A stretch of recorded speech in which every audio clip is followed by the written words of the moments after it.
Japan railway technology అంటేనే ప్రపంచానికి ఒక పాఠం. 2 రైలు పెట్టెలు ఒకదానికొకటి తాకగానే మనుషుల ప్రమేయం లేకుండా వాటంతక అవే ఎలా లాక్ అయిపోతాయో ఎప్పుడైనా గమనించారా?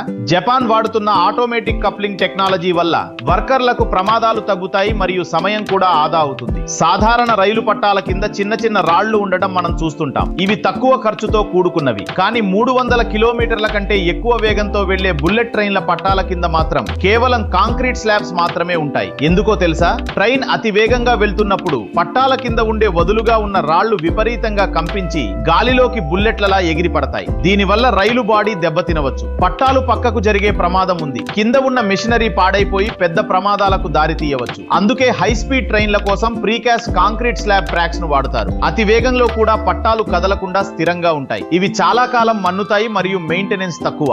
రైలు సాఫీగా వెళ్లడానికి కావలసిన పర్ఫెక్ట్ సర్ఫేస్ ను ఇవి అందిస్తాయి.